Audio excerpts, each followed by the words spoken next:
Welcome to New York's #2 sports show. Team USA beats Team Canada 2-1 in overtime on a goal by Jack Hughes. So you kind of figured that this game might go to overtime. I mean, that's kind of been the precedent when you think about it. Going back to 2010, obviously the Four Nations just this past season. And we had seen a lot of overtime games down the stretch here in the knockout round with USA beating Sweden in overtime, Canada beat Czech in overtime, and really the Canada-Finland game almost went to overtime. It's closely contested, but USA gets it done. The initial reaction as a Ranger fan, like I was saying this in the third period, that ideally Jack Hughes wouldn't be the one to score. It's nothing against Jack Hughes at all. It's more envy out of more than anything, as far as the Devils landing Jack Hughes, or the Rangers got the #2 pick and got Kakko, and the next year with the #1 pick at Lafreniere. So it just kind of it's more of a reminder of that than anything. Like I've said it numerous times in previous episodes, how Jack Hughes has been the best player on the ice in Ranger Devil games, and so if I could have had it my way, he probably would have been the last person I would have wanted to score. So I'm not going to lie. And my Ranger fandom comes before my Team USA fandom.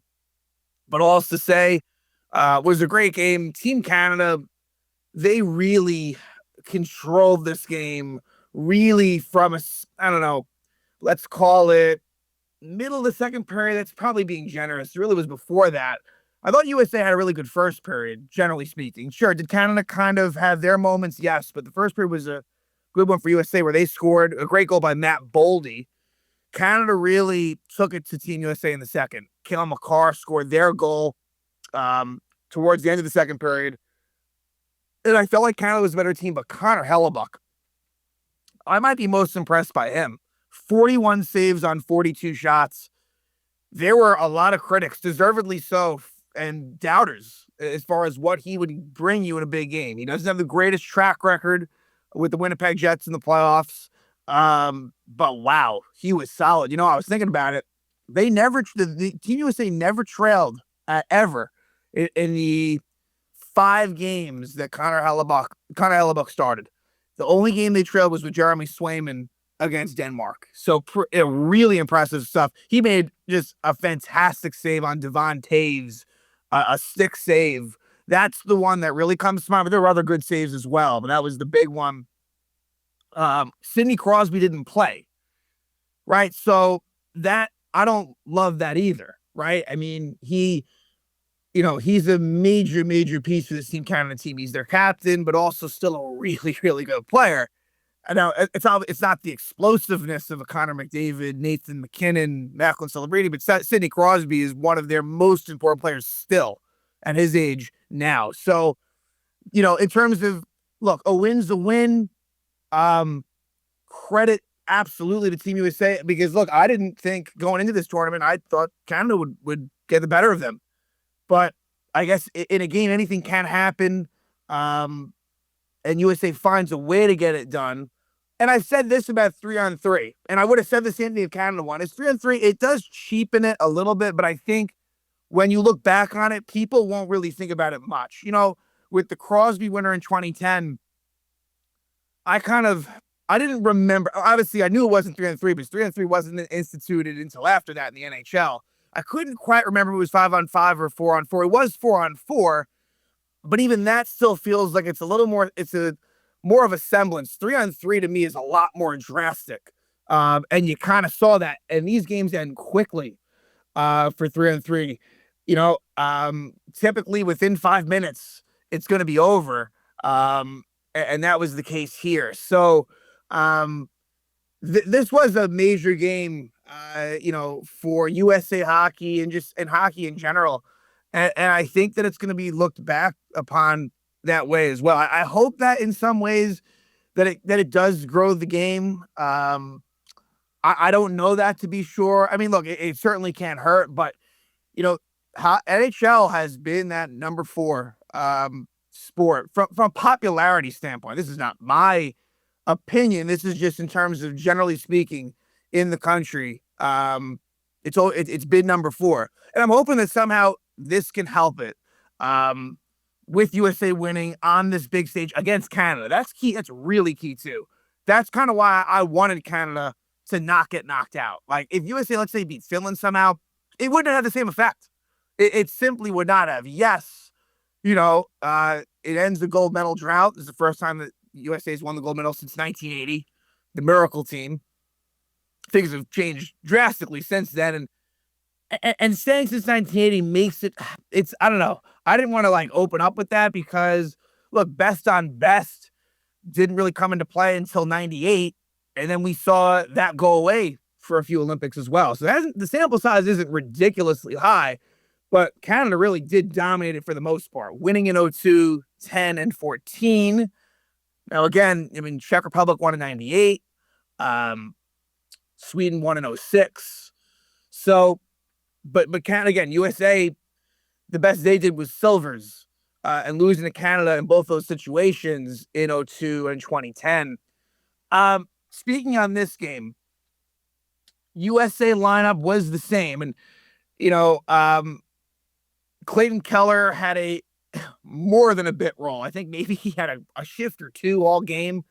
I think he probably played less than a minute. He was truly the 13th forward. Like, it wasn't even like a Vincent Trocheck 13th forward role. It was, he just didn't play. And Kyle Connor was out in scratch. Look, the conversation here is there's just not going to be criticisms. That's the way it works. If they lost this game, I would have been talking about Jason Robertson, Cole Caulfield, Adam Fox to an extent. But when you win, it's not worth discussing. And so it ends up being a situation where the Mike Sullivans of the world, the Bill Guerins, deserve credit, even though this could have been look, the final result here could have just been extremely different. But that's what it is. But, Jackson Lacombe was a healthy scratch each game. And so the lines were what you had seen them to be for the first two periods. Eichel centering the Kachucks, Matthews centering Boldy and Gensel, Larkin centering Jack Hughes and Thompson, and Brock Nelson centering Miller and Trocheck. And the defensive pairs were what they were.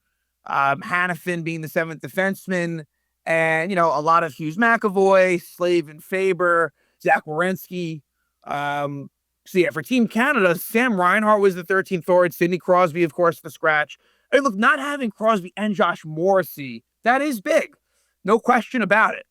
Look, Quinn Hughes wasn't available for Team USA in the Four Nations last year. So, these things do happen. Canada was certainly good enough to withstand losing Crosby, Morrissey. Those are big losses. Like, if you pull the equivalents of Team USA, it makes a difference for sure. That needs to be, part of the conversation. But yeah, for the most part, it kind of was. It was a lot of McDavid, a lot of McKinnon, a lot of Celebrini, and they were together for the most part. Not all the time, though. Sometimes they had Tom Wilson back with them. McKinnon centering like Marner and Stone. They kind of tried to switch it up, but USA opens up the scoring, and they really got off to a good start. They kind of were just shot out of a cannon. And it would be Matt Boldy of the Minnesota Wild scoring his second goal of the Olympics, assisted by Matthews and Quinn Hughes. And let's just get this right out on Austin Matthews. Look, the guy really has not delivered from an offensive standpoint at all. That, like, he wins this, right? And he was the captain. Like, you can't take that away from him. The one place I'll give him credit, and again, I feel like with Matthews, there's a lot to be desired there for a player that really is one of the best goal scorers, not only of our generation, but I think, in the last 20, 30 years, really, Austin Matthews is that good. Like, the guy scores goals. Now, has he had better seasons than this current one? Sure. But like Austin Matthews, in terms of NHL statistics and what he's done, it really does stand out above the rest. I'm not saying he's the best player on the team, right? Like, I think, Quinn Hughes is in that conversation, but Austin Matthews, there's a reason. Like, this is a big name player. The one place I'll give him some credit for is he played a pretty responsible two-way game. And that was evident on the goal that was scored here, where Austin Matthews wins the battle or, just gets back defensively, and then Matt Boldy does all the work. This is a Matt Boldy goal. where he's able to just somehow get by the Colorado Avalanche duo, his division rival, of Makar and Taves. Kind of flips the puck up a little bit. He's able to keep the possession where he's able to just kind of chip it. Goes up the middle, kind of splits the two. First Makar and then Taves, and then scores, I believe, backhand past Jordan Binnington. Jordan Binnington made some big saves. Jordan Binnington wasn't the reason they lost. I mean, Connor Hellebuyck outplayed him, which is ideally what you're looking for. It was Connor Hellebuyck. Look, he is better than Jordan Binnington, but Binnington in big games has been ultra clutch. But what a goal by Matt Boldy. That was just brilliance on his part to make that happen against, world-class defenders, and gives Team USA 1-0 lead. And that was important. We never saw what Team USA was going to be like when trailing. It just never happened. Really, that was a question I had, but we'll never know the answer to that. But they take a 1-0 lead. I thought, again, a period USA can be proud of, but Canada starts to, tip the scales a bit. But they do take a penalty. Shea Theodore is called for hooking. I believe he hooked Brock Nelson with 3 minutes left in the first. But USA does not score on that power play, and it goes 1-0 into the second period. Second period was really almost all Canada. And they got better and better and better as the period went on. A big moment around the time of this was a couple of penalties taken. And this is where we'll talk about Miller and Trocheck in a positive light. At 9:27, Jake Guentzel is called for holding. He held his teammate in Tampa, Brandon Hagel. Then at 9:55, Charlie McAvoy is called for hooking. I believe he hooked Cale Makar, who did a nice job of kind of going end to end. And a couple of things here.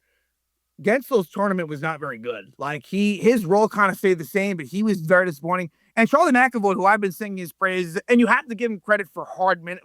Look, at a bare minimum, Charlie McAvoy is such an important piece. But just to be honest, I didn't love his game here. Whereas I felt like he was a difference maker. Look at that Sweden game, he was laying the lumber, and really I thought was one of the best players. This game, didn't think it was as good, but now it leads to a 5-on-3 for 1 minute and 30 seconds, and Team USA kills it off. Miller and Trocheck did a very good job penalty killing. I got to give him that. I think JT Miller has been a shell of who he had been with Vancouver.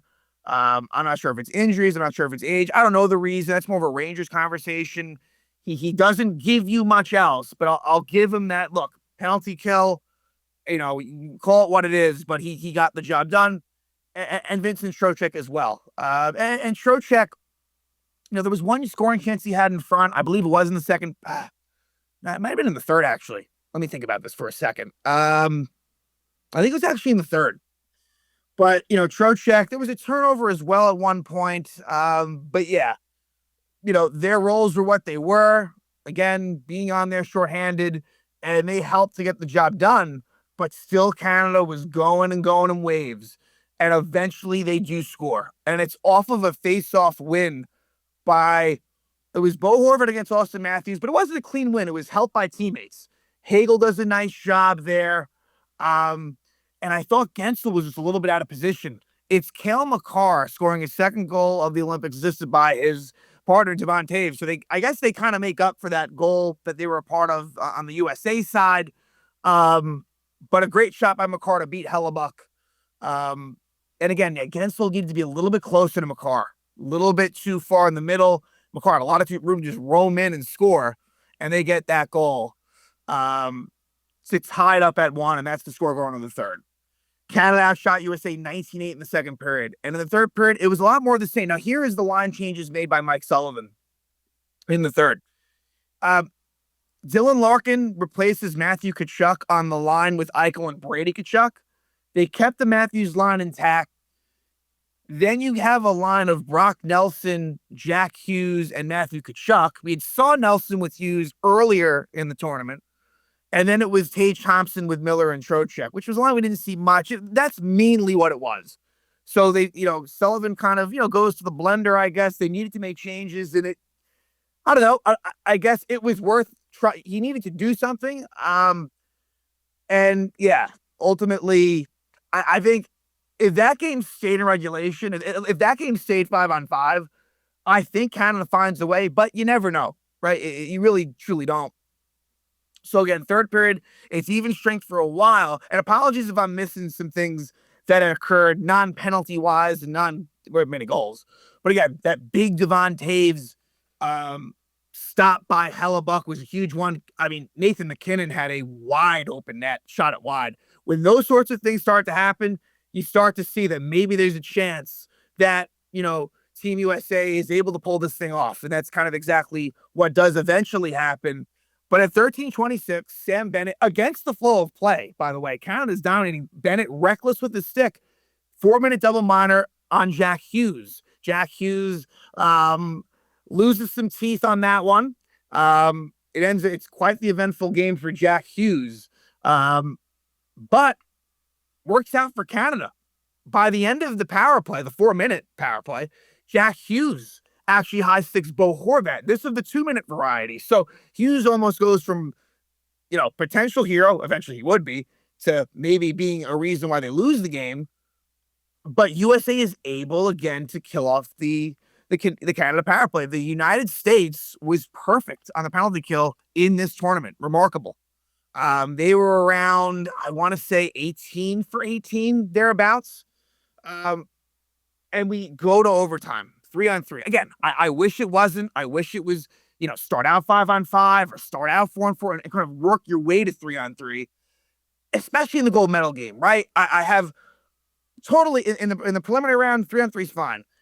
Even in the knockout, quarterfinals, semifinals, like I don't love it, but you do it.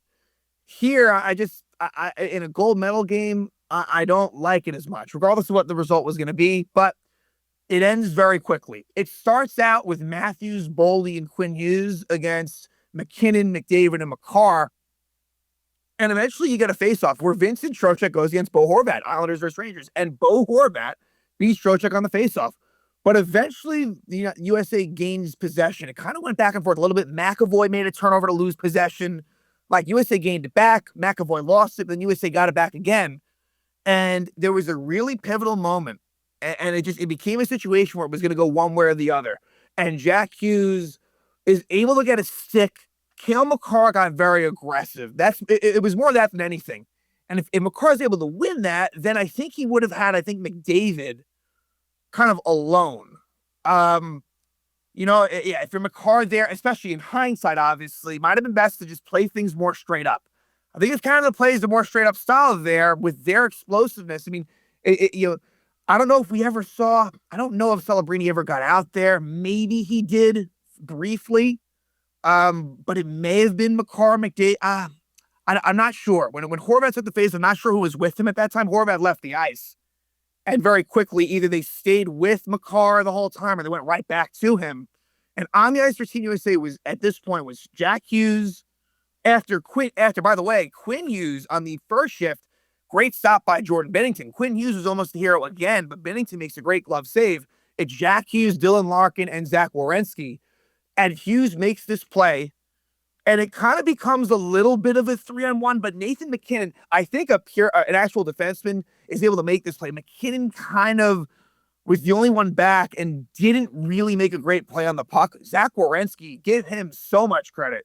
Dylan Larkin isn't a huge factor. He's there, right? And that means something, but Werenski bumps McKinnon, the defenseman, bumping, big, Nathan McKinnon, and he makes a great pass to Jack Hughes. Jack Hughes is all alone, and he scores past Jordan Binnington.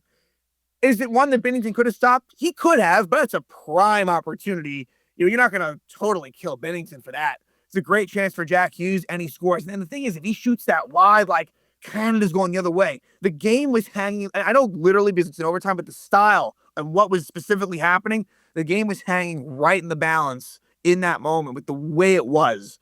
I kind of thought there'd be more of a feeling out process maybe in overtime, but no, like there were risks being taken. And again, tremendous pass. It was Jack Hughes' fourth goal of the Olympics for Werenski and Hellebuyck. So Hellebuyck actually gets an assist at 1:41 of overtime, and the Hughes brothers get it done. Quinn against Sweden and Jack against Canada. Got to feel good if you're a Devil fan, and just in general, obviously for Team USA, a massive, massive win against Canada. Mike Sullivan, wins. But look, if you're Canada, it's tough. No Sidney Crosby, no Josh Morrissey, losing 3-on-3, but the chances were there for Canada. The chances were absolutely there to be taken, especially in the third period. And due to Connor Hellebuyck and just honestly just not getting it done, USA takes advantage. And if you're kind of McDavid, you're kind of sick right now, right? I mean, you won 4 nations, but that pales in comparison to this. And he's come so close to the Oilers, so that's got to be a bit of a sickening feeling for him as someone who really hasn't won the big one. But yeah, it is, a game that will be talked about for a long time. Team USA 2026 Winter Olympics, gold medalists. And, now we'll go back to regular NHL hockey, which will be tough as a Ranger fan. Trade deadline's coming up soon, so I expect some news. The roster freeze lifts going into Monday, so we'll see, right? Vincent Trocheck, has he played his last game as a New York Ranger, right? Is the last game that we see Vincent Trocheck playing technically as a Ranger on Team USA? It's possible with 4 games left before the deadline. So things will that's what I'm most interested in, right? Is that. So, we'll be sure to discuss any and all news there. But again, Jack Hughes, the hero, and Connor Hellebuyck, fantastic. 41 saves. Team USA is able to finally take down Team Canada. Jack Hughes scores the game-winning goal in overtime, and Team USA wins by a score of 2-1. They have won the gold medal at the 2026 Winter Olympics.